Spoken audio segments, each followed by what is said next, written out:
Donc juste avant de commencer la vidéo, je vous invite à me rejoindre sur Instagram. Vous savez que la saison est presque terminée, donc il y aura plus de matchs du Barça. Et pour ne pas vous laisser seul, des innovations sont envisagées afin de vous accompagner tout au long de cette pause, même s'il y aura des vidéos sur la chaîne, mais pas fréquemment, comme c'est le cas actuellement. Donc on se capte sur Instagram. Il y aura des lives avec des youtubeurs du Barça toutes les semaines. Donc n'hésitez pas à me rejoindre, le lien de la page est dans la description.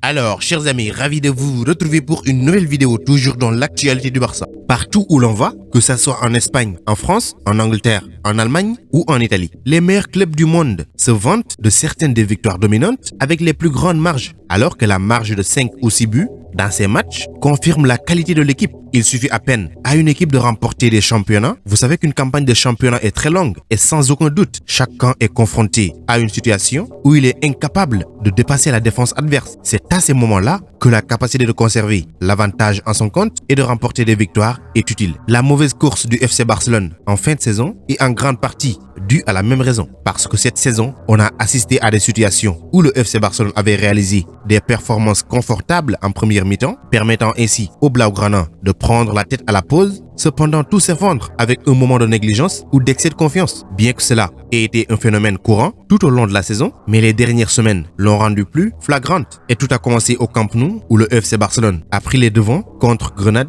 jusqu'à l'heure de jeu en tout cas. Cependant, une défense totalement relâchée a été prise au dépourvu avec des kilomètres d'espace à parcourir. Les visiteurs ont égalisé avant d'être vainqueurs du match en seconde période lorsqu'un centre a trouvé Jorge Molina, complètement banalisé, laissé seul devant le but, mais également le match contre Valence a suivi le même schéma. Même si le FC Barcelone s'en est sorti vainqueur de ce match, grâce à Messi et Antoine Griezmann, ce qui a rendu confortable les 20 dernières minutes. Cependant, les hommes de Ronald Koeman ont concédé à la 83e minute un but à cause d'une mauvaise défense de Sergio Roberto, augmentant une fois de plus la pression au cours des 10 dernières minutes. La situation s'est aggravée à l'Estadio Ciutat de Valencia contre Levante, où l'équipe menée par 2 buts à la pause. Faire venir Sergio Roberto en tant que défenseur central en seconde période leur a coûté très cher car Gonzalo Melero et José Morales ont marqué dans les 15 premières minutes de la deuxième période. Et pour prendre les 3 points, un troisième but d'Ousmane Dembélé n'a pas suffi car Levante réussit également à marquer son troisième but et égalise de nouveau. Et comme ça suffisait pas, l'histoire de Grenade s'est répétée lors de l'avant-dernière journée lorsque le Celta Vigo a donné le même traitement à ses hôtes. Cependant, c'était Marc-André Ter Stegen qui en était directement responsable sur le coup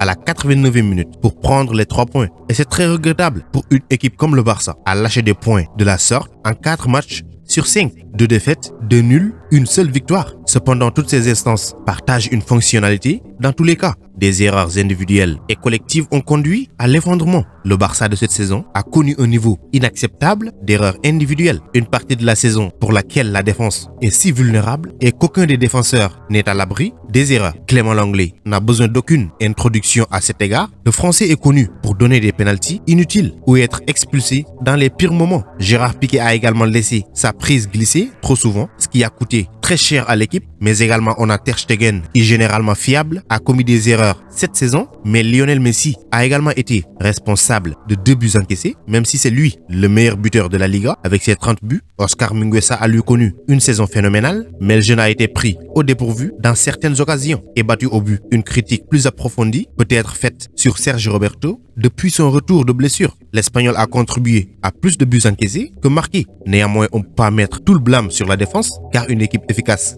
va tout faire pour garder son avantage, voire l'élargir lorsqu'elle va entamer la seconde période. Donc la poursuite d'une différence de 3 buts fait ressortir une opposition très différente de celle qui n'est qu'à un seul but, mais au contraire, le FC Barcelone ne l'a pas fait dans toutes les situations citées précédemment, car le Barça avait d'innombrables occasions afin d'étendre son avance, pourtant ils les ont rejetées pour se diriger vers la pause avec une marge étroite d'1 ou 2 buts. Ni Grenade, ni le Celta Vigo ne joueraient comme ils l'ont fait s'ils savaient qu'il y a une différence de 3 buts de retard à combler. Seule la faible marge les a encouragés à prendre le risque et aller chercher la récompense à la fin du match. À l'approche de la saison prochaine, le FC Barcelone a des trous à combler pour améliorer sa capacité à conserver surtout les avantages. Ils ont besoin de renforts sur de nombreux fronts pour commencer une avancée plus clinique, c'est-à-dire un talentueux numéro 9 pourrait aider le FC Barcelone à saisir sa demi-charge et à sceller le match en première période. Deuxièmement, la défense nécessite des changements urgents. Un Sergio Roberto n'est pas apte à commencer pour la saison prochaine. Il a montré ses lacunes encore une fois cette saison et un club comme le FC Barcelone a besoin de beaucoup plus. Et la signature d'un arrière droit qui pourrait donner de la concurrence à Serginho Dest et un pas de plus dans la bonne direction, mettre en compétition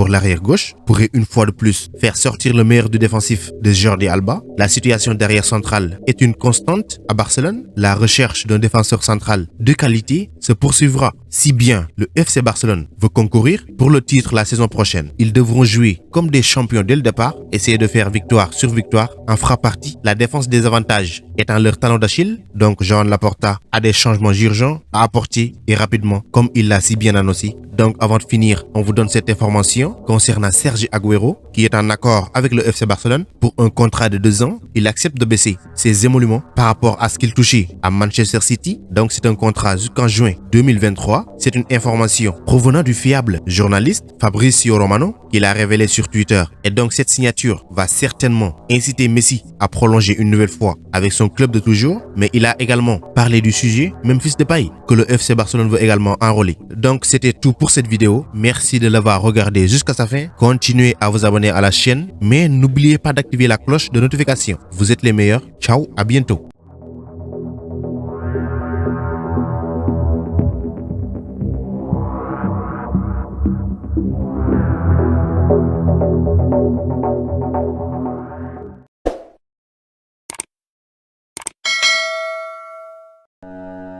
Pour échanger avec moi directement, c'est possible sur Instagram. Le lien se trouve dans la description, donc rejoignez-moi là-bas, ainsi que sur Twitter et même sur Facebook.